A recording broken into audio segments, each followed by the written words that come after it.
ओम तत्पुरुषाय विद्महे महादेवाय धीमहि तन्नो रुद्र प्रचोदयात्। हर हर महादेव। जय हो भोलेनाथ की। आप सभी को आने वाले सावन के महीने की ढेरों शुभकामनाएं। सावन का महीना भगवान भोलेनाथ का प्रिय महीना होता है। इस महीने में भगवान भोलेनाथ की आराधना करने से, अभिषेक करने से भक्तों की सभी मनोकामनाएं शीघ्र ही पूर्ण होती हैं और जीवन के सभी जो समस्याएं हैं, बाधाएं हैं, कष्ट क्लेश है, भोलेनाथ की कृपा से सब समाप्त हो जाते हैं।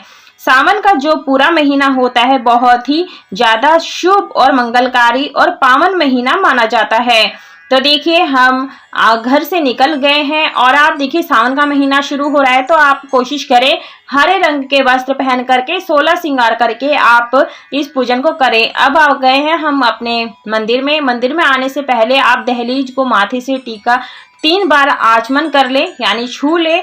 उसके बाद में हम यहाँ पर पूजन करेंगे। तो आज की इस वीडियो में वही दिखाने वाली हूँ कि सावन के पूरे महीने में हमें भोले बाबा की हमें पूजा कैसे करनी है, वो विधि दिखाने वाली हूँ। आप डेली के डेली सावन के महीने में पूजन कर सकते हैं या सिर्फ और सिर्फ आप सावन के सोमवार के भी इसी तरह से पूजन कर सकते हैं। बहुत ही सरल पूजा विधि करने वाली हूँ।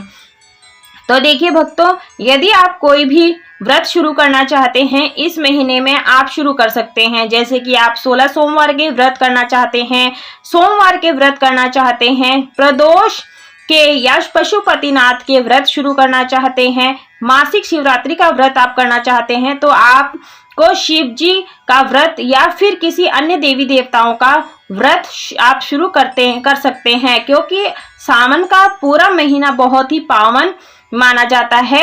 इस बार जो महीना है 22 जुलाई से शुरू हो रहा है। तो देखिए हमने सभी देवी देवताओं को प्रणाम किया। अब आसन बिछा करके हम यहाँ पर पूजन करेंगे। तो जो भी शिवलिंग पर सामग्री चढ़ाई हुई है वो हम जल की सहायता से यहाँ पर साफ कर लेंगे। तो देखिए भक्तों, सावन के महीने में मंदिरों में बहुत ज्यादा भीड़ होती है। यदि आप मेरी तरह मंदिर में पहले आ रहे हैं या फिर बाद में आ रहे हैं पूजन करने के लिए, तो आप आराम से इस पूजन को कर सकते हैं। पूजन के दौरान आप ओम नमः शिवाय मंत्र का जाप जरूर से करते रहें, या फिर आपको जहां से भी आपको जगह मिलती है आप वहां से इस पूजन को कर सकते हैं। तो देखिए जो जल है वो आप घर से ही लेकर के जाएं। और देखिए गाय के कच्चे दूध से अभिषेक जरूर से करना चाहिए सावन के पूरे महीने में, क्योंकि गाय के कच्चे दूध से अभिषेक करने से जो है संतान सुख की हमें प्राप्ति होती है। तो इस तरह से हमें जल से शुद्धोदक स्नान कराना है। आप चाहे तो पंचामृत से भी स्नान करा सकते हैं। चंदन या भस्म भी हमें अर्पित करना है। तो देखिए भक्तों, आप कोई भी व्रत शुरू कर सकते हैं। तो देखिए भक्तों, जो भी आप व्रत करेंगे, जो ये सावन के व्रत होते हैं पूरे महीने, ये मीठे व्रत माने जाते हैं। इसमें नमक का सेवन नहीं किया जाता है। यदि आपका शरीर स्वास्थ्य साथ नहीं देता है तब आप सेंधा नमक खा सकते हैं। और जो अन्न खाना है, मीठा अन्न, वो शाम के जैसे प्रदोष काल में आप शिव जी का पूजन कर लेंगे तो रात्रि में आप एक समय मीठा अन्न का भोजन कर सकते हैं। तो देखिए हम नंदी महाराज को भी अच्छे से गंगा जल से हम यहाँ पर स्नान करा देंगे। तो इसमें जो सावन का महीना होता है ना, ये इतना पवित्र महीना होता है कि इसमें कभी भी कृष्ण या शुक्ल पक्ष में कोई भी भेद नहीं करना चाहिए। आप कृष्ण पक्ष से या फिर शुक्ल पक्ष से किसी से भी कोई भी व्रत शुरू कर सकते हैं। तो देखिए हमने इत्र लगा करके वस्त्र रूपी कलावा समर्पित कर दिया है। भक्तों, शास्त्रों के अनुसार यदि भगवान भोले शंकर का कोई भी व्रत अनुष्ठान हम सावन के महीने में शुरू करते हैं तो अवश्य ही फलदायी होता है। साधारण सोमवार को भगवान भोलेनाथ का दिन माना जाता है। इस दिन उनकी पूजा आराधना की जाती है। तो देखिए हम चंदन से जो है ओम बना देंगे, त्रिपुंड बना देंगे। अष्टगन चंदन भगवान भोलेनाथ को अत्यधिक प्रिय होता है, तो आप अष्टगन चंदन का प्रयोग जरूर से करें। या फिर जो भी हो आपके पास चंदन, सफेद चंदन, पीला चंदन, आप उसका भी इस्तेमाल कर सकते हैं। भक्तों, सावन के महीने में अगर भगवान शिव का व्रत, पूजन, मंत्र, जलाभिषेक का सच्चे मन से पूरी श्रद्धा के साथ यदि हम कर सकते हैं तो भगवान भोलेनाथ बहुत ही शीघ्र प्रसन्न होकर के हमें वन वांछित फल की प्राप्ति कराते हैं। तो देखिए जो जलहरी है उसमें अशोक सुंदरी, गणेश जी और जो गोलाई में होती है वहां पे माता पार्वती रहती हैं। तो आप शिवलिंग का ही पूजन कर सकते हैं। इसमें पूरा परिवार जो है विराजमान रहता है। तो इस तरह से आप अक्षत सभी को समर्पित कर दे। और देखिए पीछे गणेश जी, माता पार्वती, कार्तिक जी भी हैं, तो उनका भी हम पूरे विधि विधान से पूजन करते चलेंगे। नंदी महाराज का भी हम यहाँ पर पूजन करेंगे। तो देखिए भगवान शंकर बहुत ही भोले हैं। एकमात्र जल के लोटे से ही वह प्रसन्न हो जाते हैं। तो बाबा भोलेनाथ को अभिषेक अत्यधिक प्रिय होता है। तो भगवान भोलेनाथ को प्रसन्न करने के लिए हमें पूरे सावन के महीने में नियमित रूप से उनका अभिषेक करना चाहिए। तो देखिए अबीर गुलाल आप जरूर से समर्पित करें। और मैं बार बार बोल रही हूँ, उनका जो मंत्र है ओम नमः शिवाय, ओम नमः शिवाय मंत्र का आप जाप जरूर से करें। तो देखिए मैं बेलपत्र लाई हूँ। तो देखिए बेलपत्र आप चंदन लगा करके, डंठल तोड़ करके इस तरह से चिकनी साइड आपने समर्पित करना है। ध्यान रखिएगा खंडित बेलपत्र नहीं अर्पित करना है। और जब आप एक बार बेलपत्र ले आते हैं तो आप उसे काफी दिनों तक चला सकते हैं।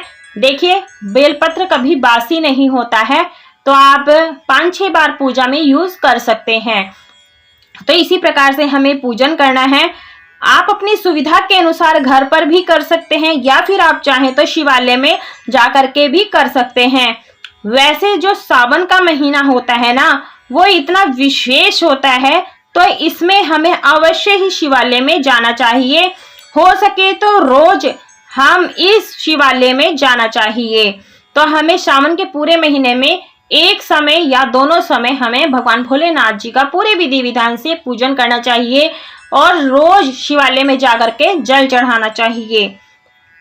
तभी हमें शिवालय जाकर के शिवलिंग का अभिषेक कराना चाहिए, क्योंकि शिवालय के जो शिवलिंग होते हैं वह प्राण प्रतिष्ठित होते हैं। और क्योंकि काफी समय से उनकी पूजा आराधना होती रहती है, तो उसमें एक शक्ति पाक उसमें अंदर होता है, तो वह जागृत अवस्था में होते हैं।